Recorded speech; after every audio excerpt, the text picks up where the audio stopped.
11월 11일 화요일장 문을 엽니다. 오늘도 저희와 함께 다양한 시그널들 포착해 가시길 바랄게요. 간밤 미증시 3대 지수 일제히 상승 마감했습니다. 장 초반부터 굉장히 강했는데요. 미 의회가 정부 셧다운을 종료하기 위한 어떠한 합의점에 도달했다라는 소식이 전해지면서 투심이 빠르게 회복 국면에 들어갔습니다. S&P 500 지수는 1%, 나스닥은 1.6%, 다우지수는 250포인트 오르면서 강하게 출발했고요. 이후 상승폭을 더욱더 키워 올라가면서 나스닥은 2% 가까이 급등하기도 했습니다. 그동안 밸류 부담으로 하락했던 AI 대표주들이 반등을 주도했었는데요. 엔비디아는 3.2%, 브로드컴은 1.5%, 팔란티어는 6% 넘게나 상승해 주었습니다. 또 TSMC 역시 월 매출 성장 둔화 소식에도 2% 이상 오르면서 동반 강세 흐름에 동참했었습니다.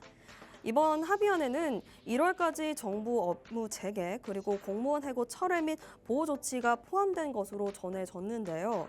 민주당 내 일부 의원들이 공화당 내 협력에 나서면서 정치 교착 상태가 점차 풀리기 시작한 신호탄이 아닌가 싶습니다. 이제 어제 국내 증시에서는 미국의 셧다운 종료 기대감 그리고 정책 모멘텀까지 함께 맞물리면서 양지수 모두 상승 마감했습니다. 지난주에는 기존의 대형주가 한 템포 쉬어가면서 중형주 위주로 온기가 쏠렸다면 어제는 다시 반도체 또 2차 전지 이런 대형주 쪽으로 수급이 들어오면서 반도체가 잠시 쉬어갔습니다. 아무래도 기존의 대형주가 다시 강하게 지수를 받쳐주고 있는 만큼 쏠림 장세가 연출되고 있습니다. 우리 증시는 정오를 기점으로 더욱더 고점을 높여갔는데요. 어제 하루 동안만 100포인트 넘는 변동성을 보여줬던 코스피 장세였습니다. 여전히 환율이 좀 부담스럽지만 외국인들은 그래도 코스닥에서보다는 코스피 중심으로 수급을 이어갔습니다. 또 어제 기관이 지수를 견인했었죠. 지수는 장중 4,092포인트를 터치하기도 했는데요. 코스피에서는 오랜만에 하락하는 종목보다 상승하는 종목의 개수가 훨씬 더 많았던 날이었습니다. 코스피는 3.02% 상승하면서 4,073선에 거래 마쳤고요. 코스닥은 1.32% 상승하면서 888선에 거래 마쳤습니다. 또 금융과 지주, 또 증권사도 되게 강했는데요.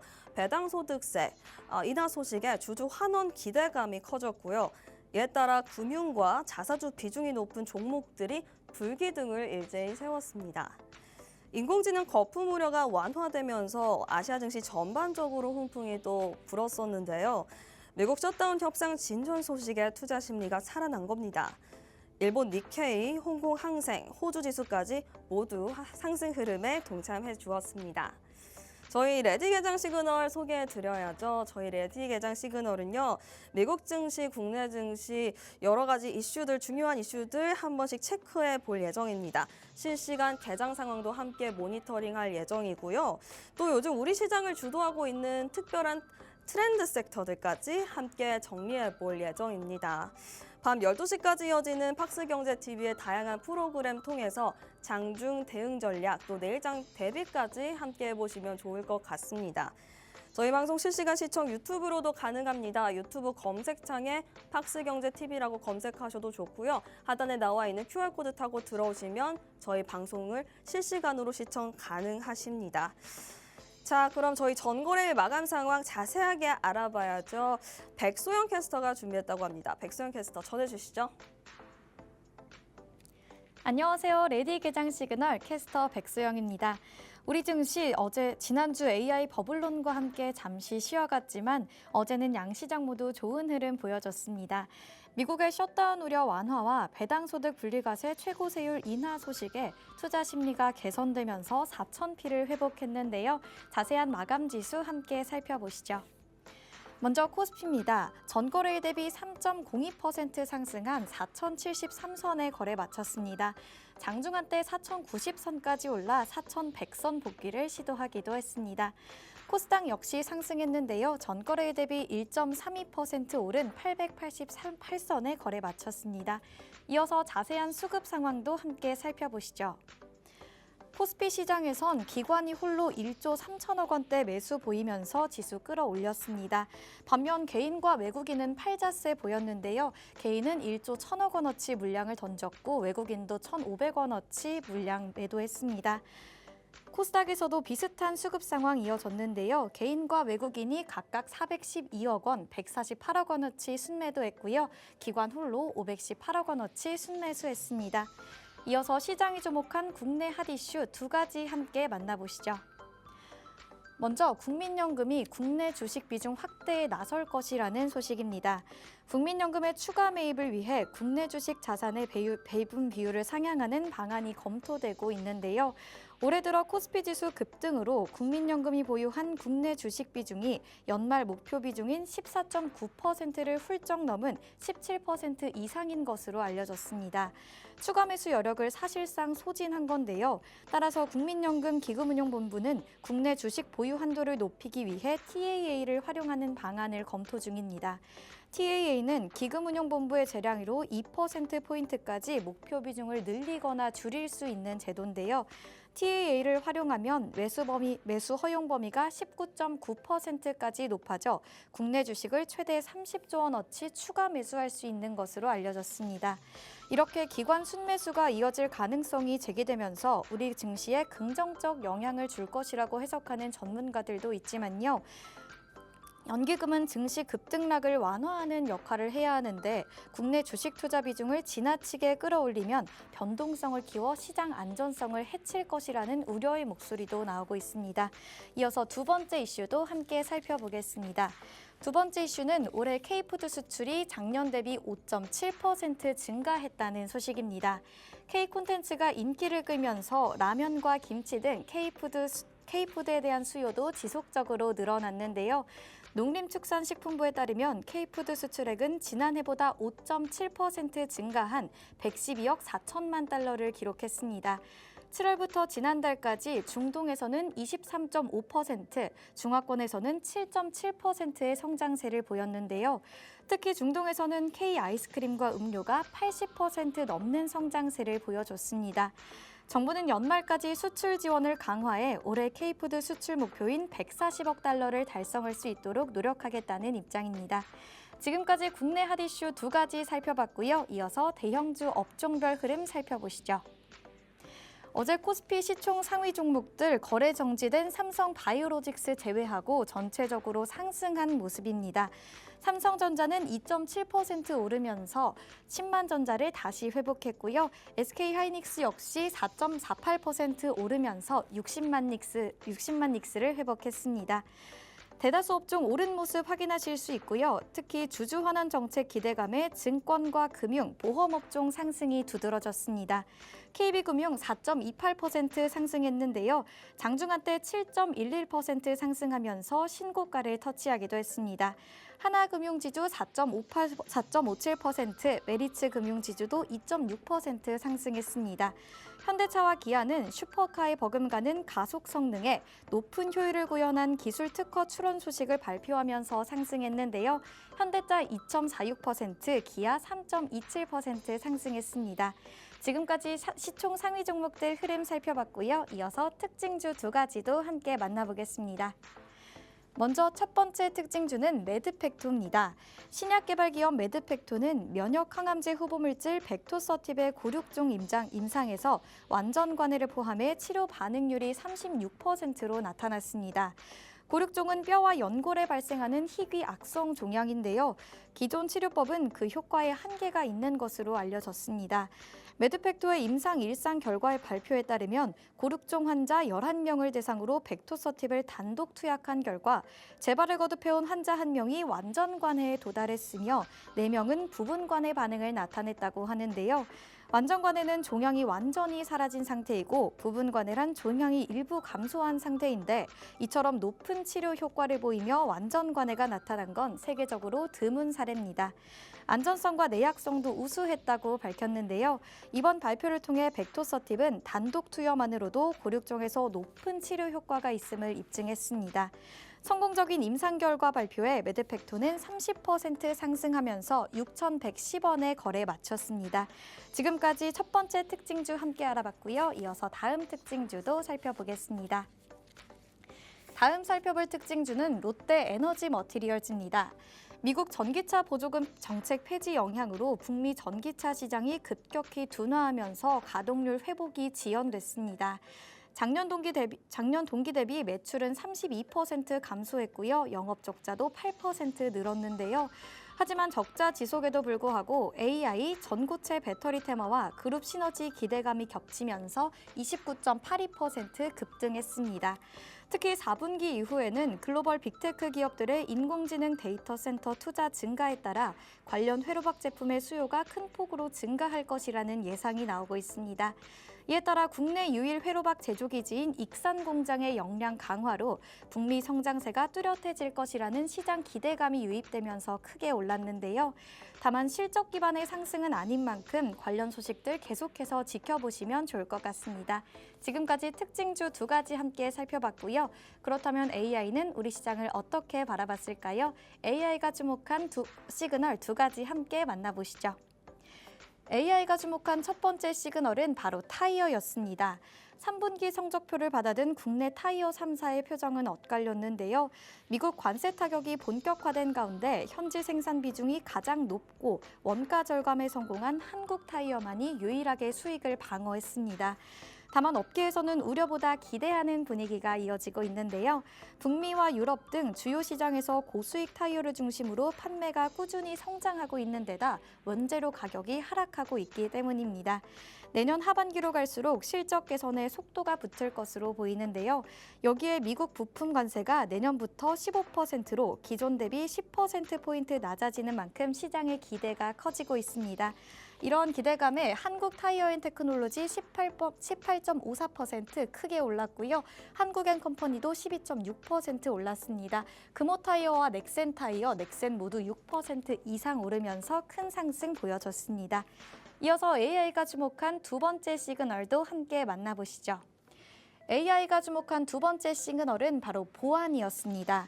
KT 해킹 사태 파장이 갈수록 확산하고 있는데요. 해커들이 종단 암호화를 해제했던 것으로 파악되면서 문자와 통화 내용까지 탈취됐을 가능성도 제기되고 있습니다. 민관합동조사관의 조사 과정에서 해커들이 소액결제 인증 정보와 같은 종단 암호화 과정을 무력화해 해당 정보를 탈취한 정황을 확인했는데요. 종단 암호화를 해제하는 것이 가능했다면 문자와 통화 내용도 탈취가 가능했을 수 있다라는 우려가 나오면서 심각성이 더 커지고 있습니다. 국가 안보와 특정 산업의 주요 정보가 유출된 것이 아니냐는 우려도 나오고 있는데요. 이런 해킹 사태 파장 확산에 보안의 중요성이 대두되면서 보안 관련주에 관심이 쏠렸습니다. 카티스 29.92% 크게 올랐고요. 사이버원과 벨크로 모두 7% 상승 보여줬습니다. S2W와 SP소프트도 6%대 상승 보여주면서 모두 크게 오른 모습입니다. 지금까지 AI가 주목한 시그널 2가지 함께 살펴봤고요. 이어서 미증시도 함께 살펴보겠습니다. 네, 셧다운 종료 기대감에 미증시 3대 지수 일제히 상승 마감했습니다. 자세한 지수 함께 살펴보시면 다우존스 0.81% 오른 47,368선에 거래 마쳤고요. 나스닥도 2.27% 오르면서 23,527선에 거래 마쳤습니다. S&P 500도 오른 모습입니다. 1.54% 상승한 6,832에 거래 마쳤습니다. 3대 지수 함께 살펴봤고요. 업종별로 자세히도 함께 살펴보시죠. 네, M7 종목들 일제히 올랐고요. 다른 종목들도 대체로 상승한 모습입니다. 엔비디아는 최신 AI 칩 수요가 강력한 만큼 TSMC의 AI 가속기 칩 생산 라인 추가 배정을 요청했다는 소식에 5.79% 크게 올라냈고요. 마이크로소프트도 1%대 상승하면서 8거래일 연속 하락세를 끊어줬습니다. 테슬라도 임원 사임이라는 악재가 터졌지만 시장 전반의 훈풍과 금요일 낙폭 과대 인식에 3.53% 올라줬습니다. 일라이릴리는 사상 최고치를 경신했습니다. 주가 상승 원인은 아이러니하게도 약가 인하 소식이었는데요. 지난주 일라이릴리는 미국 정부와 가격 인하 계약을 맺었죠. 이 뉴스가 표면적으로는 악재처럼 보일 수 있지만 이번 계약으로 향후 3년간 관세 면제와 추가적인 약가 인하에서 벗어나는 안정성을 확보했다는 리포트가 나오자 4.68% 상승 마감했습니다. 네, 지금까지 미증시도 함께 살펴봤습니다. 우리 시장 미국의 셧다운 중단 여부와 더불어 오는 13일 발표되는 미국 소비자 물가지수 그리고 20일에 발표되는 엔비디아의 실적이 중요 분기점으로 보이는데요. 소비자 물가 확인 이후 12월 금리 인하 가능성을 확인할 수 있겠고요. 엔비디아 실적 발표가 AI 거품론을 더욱 완화시킬 수 있을지 주목하셔야겠습니다. 이럴 때일수록 장전 전략이 중요하겠죠. 하단에 있는 QR코드 스캔하시면 계속해서 저희 소식 실시간으로 만나보실 수 있고요. 오늘 방송도 끝까지 함께 하시면서 시그널 포착해 가시기 바랍니다. 저는 지금까지 워밍업 도와드린 캐스터 백소영이었습니다.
글로벌 증시 이어가겠습니다. 간밤 뉴욕 증시 3대 지수 일제히 상승 마감했습니다.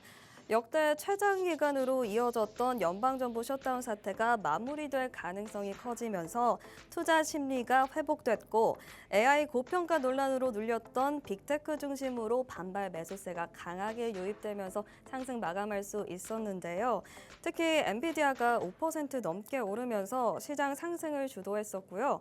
마이크로소프트도 8거래일 만에 하락을 멈췄고 1% 반등에도 성공했습니다. 더 자세한 마감 상황 지수부터 확인해 보시죠. 다우지수는 0.81% 상승한 47,368선에 거래 마쳤고요. S&P 500 지수는 1.54% 상승한 채 거래 마감했습니다.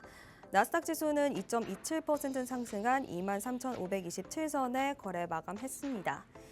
AI 대표주 강세 속에서도 투자 심리가 빠르게 회복된 하루였고요. 셧다운 종료 기대감이 연말 랠리 신호탄이 될 수 있을지 기대감이 팽베이 시장 전반적으로 퍼졌습니다. 저희 이제 원자재 시황도 함께 살펴볼까요? 미국의 셧다운 종료 기대감에 수요 회복 기대가 함께 오르면서 유가도 소폭 올랐습니다. 브렌트유는 0.28% 오르면서 배럴당 63.8달러에 거래 마쳤고요. WTI는 0.22% 상승하면서 59.9달러에 거래 마감했습니다.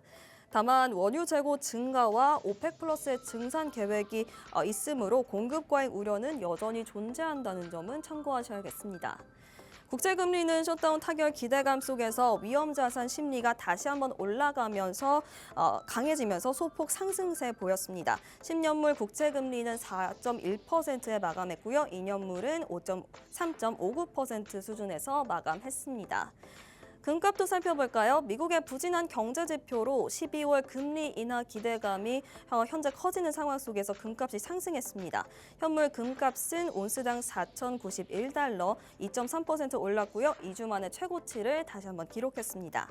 네, 저희 간략하게 원자재 시황 알아봤고요. 이제부터는 히트맵 통해서 미증시 종목별 흐름도 함께 살펴보도록 하겠습니다.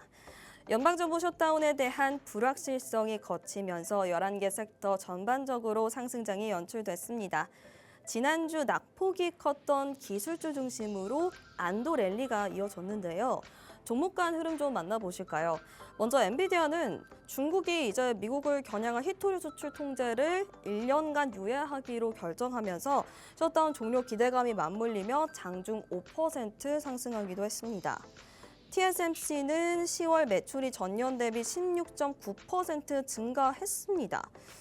그런데 이게 2월 이후에 20개월 만에 가장 낮은 성장률을 기록했다고 합니다. 이에 따라서 AI 칩 수요 둔화 우려가 제기됐지만 외신에서는 메타, 마이크로소프트, 알파벳 등 이 주요 빅테크 기업들은 내년 AI 투자 확대 계획을 발표할 예정이고 여전히 성장세 지속에 낙관적인 전망을 내놨습니다. 테슬라도 장 초반부터 반발 매수세가 강하게 유입됐습니다. 장 후반에 갈수록 고점을 높여갔는데요. 임원 사임이라는 이 개별 악재가 있었음에도 불구하고 불확실성 해소라는 강한 모멘텀이 이를 희석시켰습니다. 애플도 강보합권에서 마무리했는데요. 알파벳도 4%대 강세 보이면서 마무리했습니다. 그 외에 눈에 띄었던 종목이 있었는데요. 바로 마이크론 테크놀로지였습니다. 장중 6% 넘는 상승세를 그렸는데요. AI의 핵심인 이 HBM 수요가 2027년까지 강력할 것이다라는 전망을 담은 글로벌 IB들이 나오면서 이것이 기폭제가 되어주었습니다. 네, 저희 히트맵 통해서 간단하게 종목별 흐름 살펴봤고요. 이어서 글로벌 증시 브리핑도 전해드리도록 하겠습니다. 첫 번째 이슈입니다. 미중 무역 완화 조치에 관한 이슈 준비해봤는데요. 중국이 미국에 대해 일부 히토류 수출 대안을 1년 동안 좀 유예하기로 결정했습니다. 최근까지 얼어붙었던 양국 관계가 해빙 국면으로 들어간 것인데요. 중국 상무부는 반도체와 군수장비에 사용되는 핵심 광물의 수출 통제를 일시 중단하기로 결정했습니다. 이에 따라서 엔비디아, 브로드컴 등 AI 관련주들 프리마켓에서부터 2%, 3% 시세를 분출하더라고요. 반도체 ETF도 2% 넘게 올랐습니다. 외신에 따르면 미국과 중국이 부산 정상회담에서 합의한 무역보복 1년 유예 조치를 공식 발효했습니다. 양국은 상호 관세를 인하하고 수입을 중단을 해제하고 1년간 무역전쟁 확전을 멈추기로 잠정 합의했습니다. 미국은 펜타닐 관세를 20%에서 10%로 낮추고 중국은 미국산 농축산물 보복 관세를 중단하기로 했습니다. 또한 히토류 수출 통제도 내년 11월까지 유예하기로 했고요. 갈륨, 게르마늄, 흑연 등 이 반도체 핵심 소재 공급 불안이 완화될 전망입니다. 이번 조치로 미국과 중국 양국은 앞으로 관세 전쟁 휴전과 동시에 국제 공급망 안정화를 어느 정도 선언해준 셈이 되겠죠. 특히 트럼프 행정부의 재임 기간 중 촉발된 고율 관세 정책이 완화되는 신호로 현재 해석을 할 수 있겠고요. 투자 심리에도 긍정적인 영향을 주고 있습니다. 시장에서는 이번 합의가 연말 랠리의 불씨를 다시 되살릴 수 있을지 기대감을 키우고 있습니다. 다만 일부 전문가들은 정치적 변수와 AI 밸류에이션이 부담이 여전히 남아있다라는 점도 지적했다는 점은 유의하셔야겠습니다. 저희 두 번째 이슈로 넘어가 볼까요? TSMC 이야기 가져와 봤습니다. TSMC가 월 매출 증가율은 둔화했지만 주가는 상승했습니다. 동사에 따르면 10월 매출은 전년 대비 16.9%나 증가를 했는데요. 근데 이 증가율 자체는 2024년 2월 이후에는 가장 낮은 수준이라고 전달이 되었습니다. 그래도 시장 컨센서스와는 좀 비슷했고 무엇보다 두 자릿수 성장을 이어갔다는 점에는 주가에 힘을 보탰습니다. 배경은 분명합니다. 데이터 센터 투자가 계속해서 늘고 있고 빅테크가 내년 AI 인프라에 4천억 달러 이상을 투입할 계획을 세우면서 AI 반도체 수요가 구조적으로 좀 견조하다는 인식이 아직까지는 유지되고 있기 때문인데요. TSMC도 수요를 따라잡기 바쁜 상황이다라는 코멘트가 나오고 있는 거죠. 물론 경계할 부분이 있습니다. 최근 기술주가 높은 밸류에이션 부담으로 크게 흔들리기도 했고 이번 월별 매출 증가율 둔화 역시 AI 랠리가 잠시 숨고르기에 들어간 신호일 수 있다. 이런 분석도 있기 때문에 중장기 수요는 여전하지만 단기적으로는 주가 변동성이 좀 커질 수 있다는 점은 기억해 주셔야겠습니다. 국내 시장으로 시선을 좀 돌려볼까요? TSMC의 흐름은 우리 반도체, 소부장 투자 심리와 직접 연결이 되는데요. 우리 AI 서버칩 수요가 여전히 좀 살아있다라는 점이 확인이 됐습니다. 따라서 TSMC 직접 거래가 있는 기업들이나 실적이 뒷받침되고 있는 종목들의 지지 요인으로 끝까지 작용할 수 있을지 추이 끝까지 살펴보셔야겠습니다. 세 번째 이슈 문 열어보도록 하겠습니다. 이번에는 미국 연방정부 페드, 정부 준비제도 페드 이야기 가져와 봤는데요. 연준의 비둘기파, 대표적 비둘기파 위원이죠. 스티븐 마이런 이사가 경기 둔화를 막기 위해서 추가 금리 인하가 꼭 필요하다는 입장을 다시 한번 밝혔습니다. 그는 CNBC와의 인터뷰에서 기존의 25bp보다 50bp 인하가 더 적절하다 이러한 주장을 했는데요. 새로운 데이터가 없다면 50bp 인하가 맞다고 본다. 최소한 25bp는 내려야 한다라고 밝혔습니다. 하지만 연준은 9월과 10월 FOMC 모두에서 0.25%포인트 인하에 그쳤는데요. 당시 마이런 이사는 두 차례 모두 더 큰 폭의 인하가 필요하다며 반대표를 던졌습니다. 최근 10월 회의에서는 캔자스시티 연은 총재 제프리 슈미트가 인하 반대 스탠스를 보였죠. 방향 자체는 마이런 이사와 정반대인 금리 인상이었습니다. 이처럼 내부 의견이 좀 엇갈리면서 연준 내부의 온도차가 상당히 크다는 분석이 계속해서 나오고 있던 상황인데요. 제롬 파월 의장은 기자회견에서 12월 추가 인하는 아직 확정된 건 아니다라며 신중한 태도를 보이기도 했습니다. 마이런 의사는 현재 데이터에 맞춰 정책을 펴면 뒤로 가는 셈이라며 통화 정책의 효과가 경제에 반영되기까지는 12개월에서 18개월 정도 필요하다라고 강조했습니다.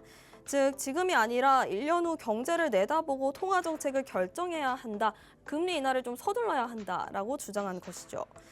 한편 패드워치에 따르면 시장은 12월 3번의 금리 인하 가능성을 약 63%로 내다보고 있습니다. 다만 10월 회의 이후 그 확률은 조금씩 좀 낮아지고 있는 추세인데요. 결국 12월 회의에서 연준이 속도 조절을 택할지 아니면 과감한 인하를 선택할지 주의는 지켜보셔야겠습니다. 이번에는 전거래일 거래대금 상위단 저희 좀 살펴봐야 할 시간이 왔습니다. 어제는 어떤 종목들이 우리 거래대금 상위단에서 차지를 했었는지 화면을 통해서 먼저 코스피부터 살펴보도록 하겠습니다.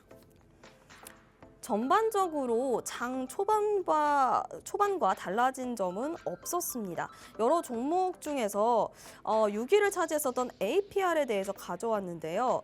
어제 코스피 시장에서 5.7% 하락하면서 22만 원 선에 거래를 마쳤습니다. 3분기 실적 호조로 한때 급등했었는데요. 차익 실현 매물이 나오면서 단기 조정 국면에 진입한 모습이었습니다. 실적 발표 직후에 단기 고점을 찍은 뒤 상승폭을 일부 되돌리는 흐름을 이어갔는데요.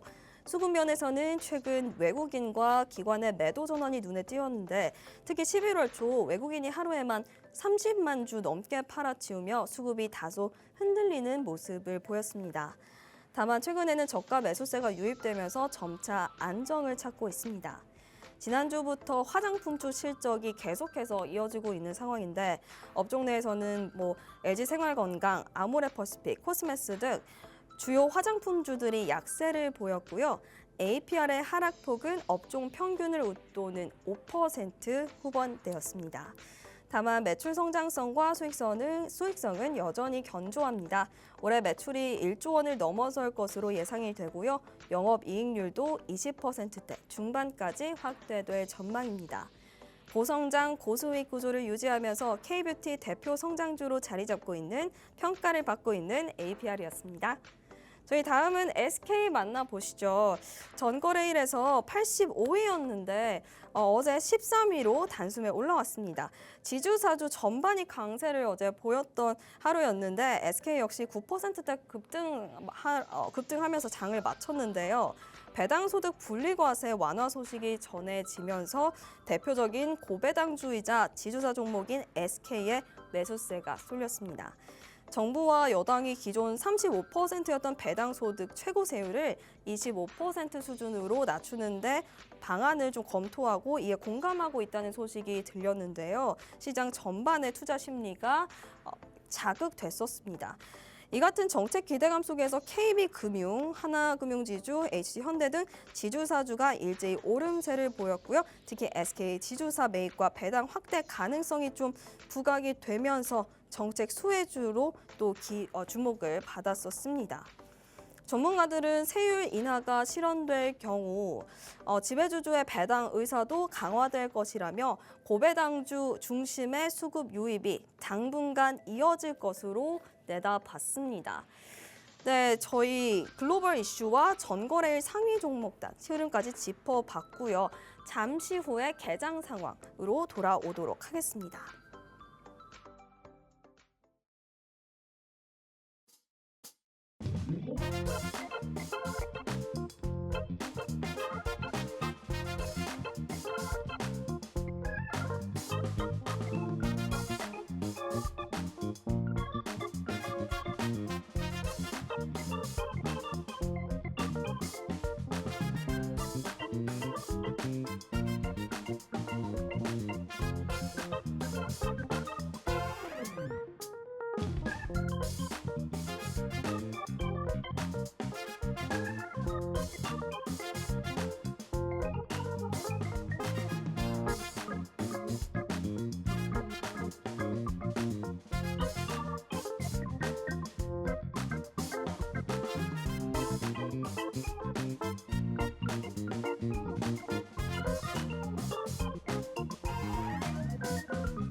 11월 11일 화요일장 문을 열었습니다. 어제 우리 시장은 시간이 지날수록 고점을 높여갔는데 현재 오전장은 어떤 흐름을 가져가고 있는지 지수부터 살펴보시죠.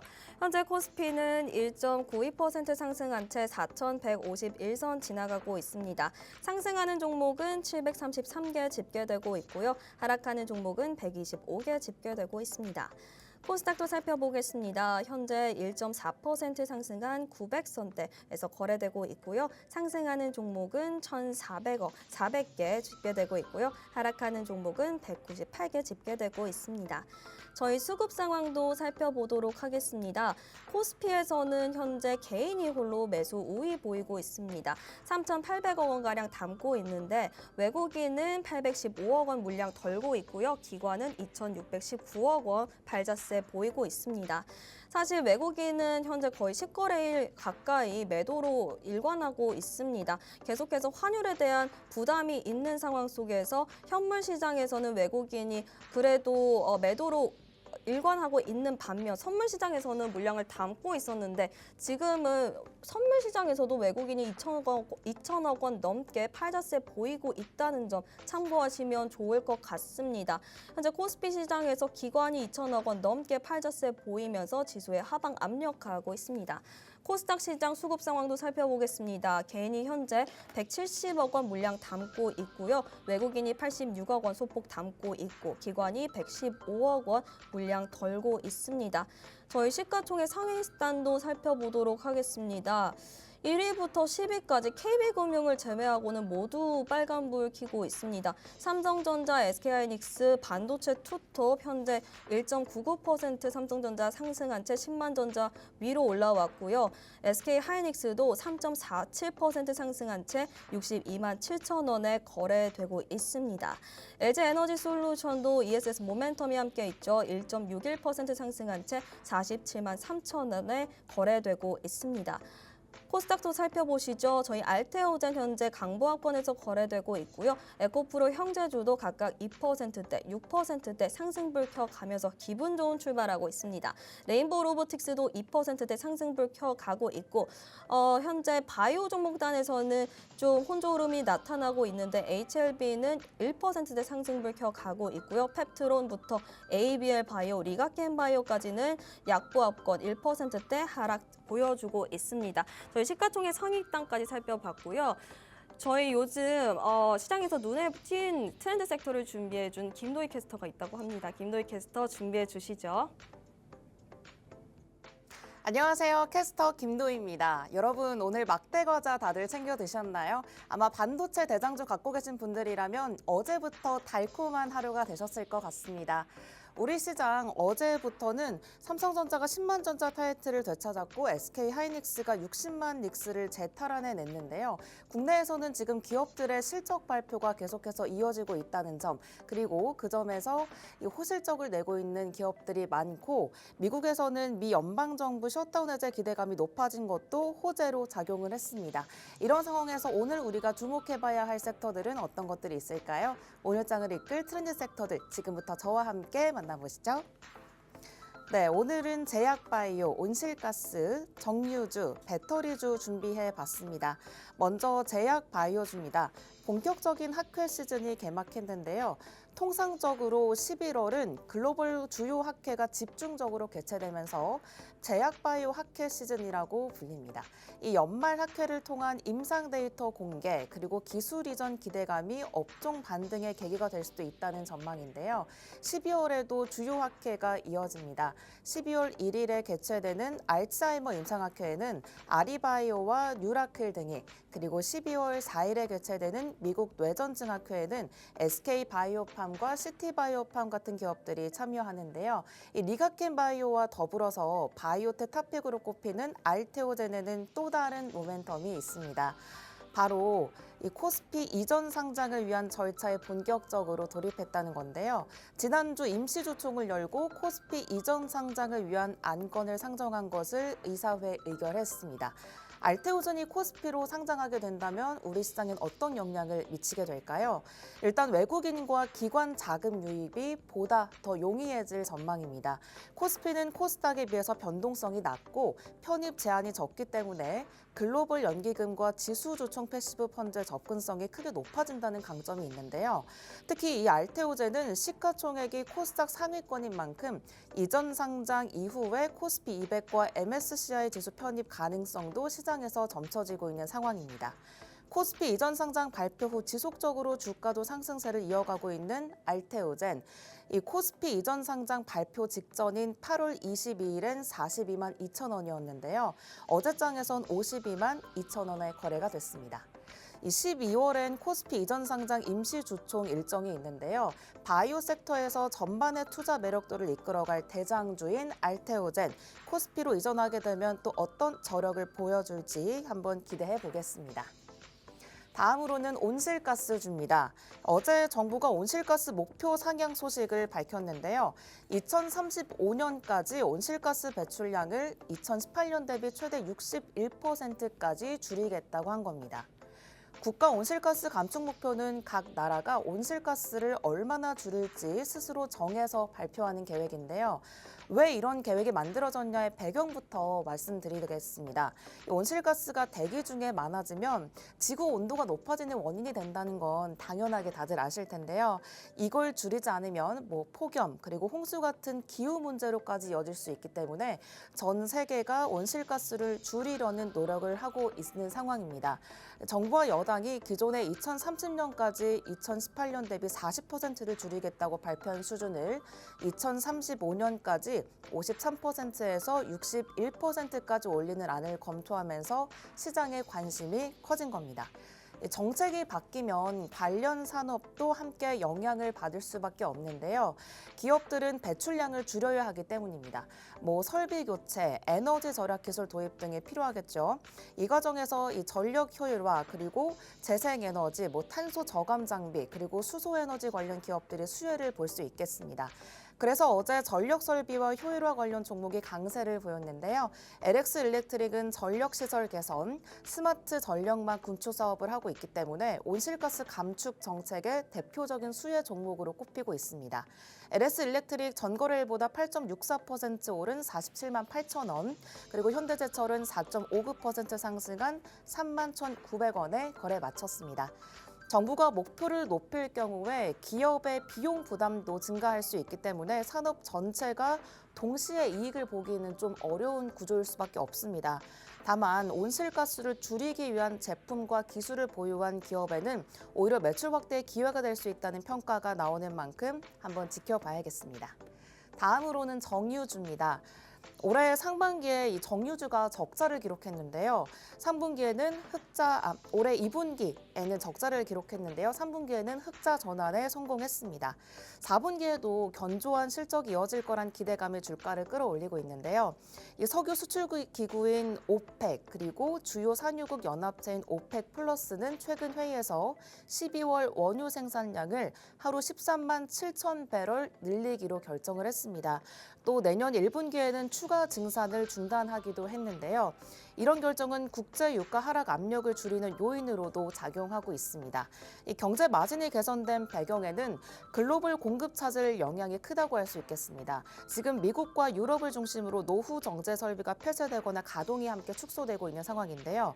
이 와중에 지난 8월 우크라이나의 러시아 정유시설 타격으로 공급량이 줄어든 것이 결정적이었습니다.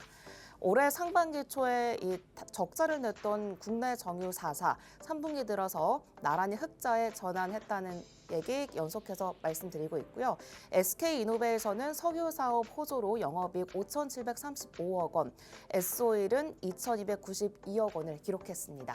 각각 어제장에선 6.18% 오른 7만 9천 원, 그리고 3.97% 오른 12만 500원에 거래 마감했습니다. 증권가에서는 4분기에서도 이 전분기에 이어서 흑자 기조가 유지될 것으로 보고 있는데요. 지금 곧 겨울이 다가오는 만큼 계절적인 성수기 효과까지 더해지면서 4분기에도 국내 정유사들의 견조한 실적 개선세가 이어질 것으로 전망하고 있습니다. 마지막으로 배터리주입니다. 어제 배터리 장비 전문 기업인 원익-P&E가 국내 주요 배터리 기업의 배터리셀 서비스 신규 수주 계약 협상에 들어간 것으로 알려져서 관련주들이 일제히 관심을 받았습니다. 계약이 성사되면 원익-P&E는 자체적으로 보유한 배터리 충전 그리고 방전 설비를 활용해서 삼성 SDI 배터리셀 기능을 검증하는 역할을 맡게 되는데요. 먼저 이 배터리셀에 대해서 좀 먼저 설명을 드리겠습니다. 전기를 모아뒀다가 쓸 수 있는 기능을 의미하는 배터리는 셀이라는 이 기본적인 단위로 구성이 되는데요. 음극과 양극과 같은 배터리로서의 기능을 할 수 있는 최소한의 단위를 셀이라고 보시면 되겠습니다. 그렇다면 이 배터리 셀을 테스트하는 서비스는 왜 중요한 걸까요? 정부가 2026년 AI 예산을 대폭 확대하겠다고 밝혔죠. 이 소식은 IT 업계뿐만이 아니라 데이터 센터 인프라 전반적으로 영향을 미치게 됩니다. AI 센터는 기존보다 훨씬 더 많은 전력 수요를 요구하기 때문에 이 UPS라고 하는 무정전 전원 장치 그리고 배터리 에너지 저장 시스템의 이 채택이 더 늘어날 수밖에 없는데요. 그렇다면 이런 상황에서 배터리의 건강 상태를 점검하는 배터리 테스트가 더 중요해질 수밖에 없는 거죠. 이 얘기를 듣고 이 배터리 관리 시스템이 있으니까 굳이 테스트까지는 필요 없지 않냐라고 생각하실 수도 있을 것 같은데 하지만 이 배터리 관리 시스템은 모니터링 장치일 뿐 성능이나 용량을 직접 검증하지는 못한다고 합니다. 그래서 이 테스트 서버가 더 중요하게 된 건데요. 이처럼 원익-P&E의 이번 수주를 계기로 배터리 제조사를 대신해서 제품을 검수하는 테스트 시장이 본격적으로 확대될 수 있다는 전망이 나오고 있고요. 어제 원익-P&E는 7%가량 올라서 마감했습니다. 네, 이렇게 오늘장을 이끌 섹터들 한번 살펴봤는데요. 기업들의 실적 발표가 지금 계속해서 이어지고 있고 계절적으로 겨울이 다가오고 있는 만큼 내일은 또 계절적인 성수기에 맞는 종목들 한번 보여드리도록 하겠습니다. 지금까지 캐스터 김도희였습니다. 저희 김도희 캐스터가 전해준 트렌드 섹터 만나봤습니다. 김도희 캐스터가 언급해준 것처럼 제약주 안에서는 알테오젠이 이제 코스피 이전 이야기는 계속해서 나왔던 이야기인데 이제 12월인가요? 지난주에는 이제 임시 주촉이 있었고 이제 코스피로 이전이 되면 외국인이라든지 기관에서 수급이 더 개선될 수 있다라는 기대감이 함께 있을 것이다라는 점 기억하시면 좋을 것 같고요. 또 정유주도 3분기, 4분기 흑자 실적 전망이 더 좋아질 것이다라는 기대감이 있다는 점도 함께 체크해 보시면 좋을 것 같습니다. 이제 저희 오전장 상황 다시 지수부터 살펴보도록 하겠습니다. 코스피 지금 현재 2.15% 상승한 채 4,160선에 거래되고 있습니다. 코스닥은 현재 1.43% 상승한 채 901선 지나가고 있습니다. 오름폭을 계속 유지하고 있고요. 코스피 수급 상황도 살펴보도록 하겠습니다. 코스피에서는 개인이 현재 4,011억 원 사자세 보이고 있고요. 외국인과 기관은 1,400억 원, 2,559억 원 물량 덜고 있습니다. 코스닥에서는 개인이 물량 덜고 있네요. 111억 원, 외국인은 379억 원 사자세 보이고 있고요. 기관은 122억 원 덜고 있습니다. 네, 저희 오늘 준비한 소식은 여기까지입니다. 저희 여러 가지 소식 전달해 드렸는데 도움이 됐으면 좋겠고요. 저희 방송 중에 제공되는 정보는 투자 판단에 대한 조언일 뿐 해당 종목의 가치 또는 상승 하락을 보장하지는 않습니다. 저희 내일 같은 시간에 만나도록 할게요. 시청해 주셔서 감사합니다.